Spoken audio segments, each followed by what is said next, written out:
મિત્રો, સૌરાષ્ટ્રમાં અને ખાસ કરીને કાઠિયાવાડ, તમે જ્યારે એની લહેકીમાં સાંભળો તો તમને ખૂબ મજા આવે. આપણી કહેવત કે ચતુરાઈ ચારણા તણી રીત રજપૂતા આશરો આહિર, આ બધી આપણી પરંપરાઓ છે.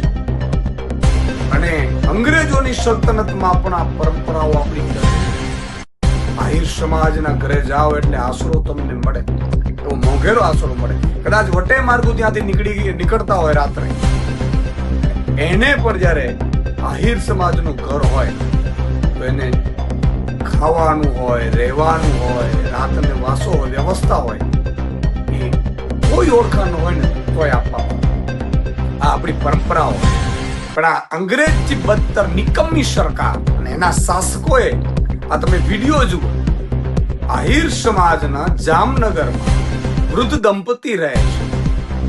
આ વૃદ્ધ દંપતીને આહિર સમાજ જે આશરા માટે પ્રખ્યાત છે, એ જ આહિર સમાજનો આશરો છીનવી રહ્યું છે આ તંત્ર, આ ભાજપ સરકાર. અને નેતાઓ બધા ચૂપ છે.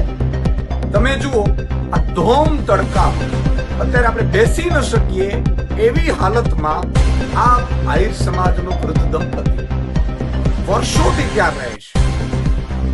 અને એને ગેરકાયદેસર છે. જેમ ભાજપનું મહાનગરપાલિકા બન્યું, હજી તો મેયર બન્યો નથી, ફરીથી ડિમોલેશન ચાલુ કરી દીધું. ગરીબો, વંચિતો, શોષિતો.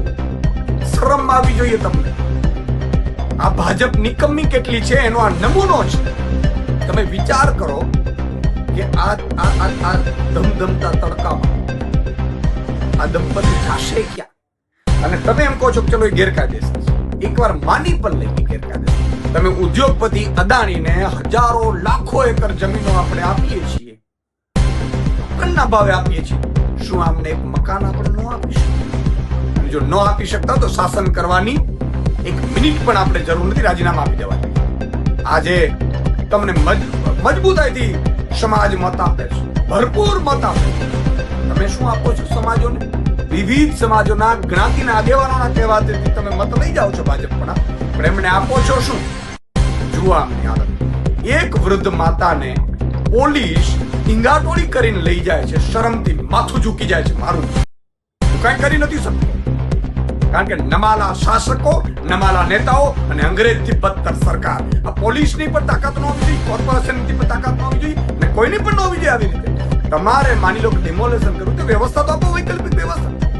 મિત્રો, આ એક પીડા છે. જાગો, બીજા 10 ને જગાડો, અને જ્ઞાતિ જાતિ ધર્મવાદી ઉપર આવી અને પોતાની સરકાર, જનતાની સરકાર બનાવો. નહીં તો દેશી અંગ્રેજો તમને મને જીવવા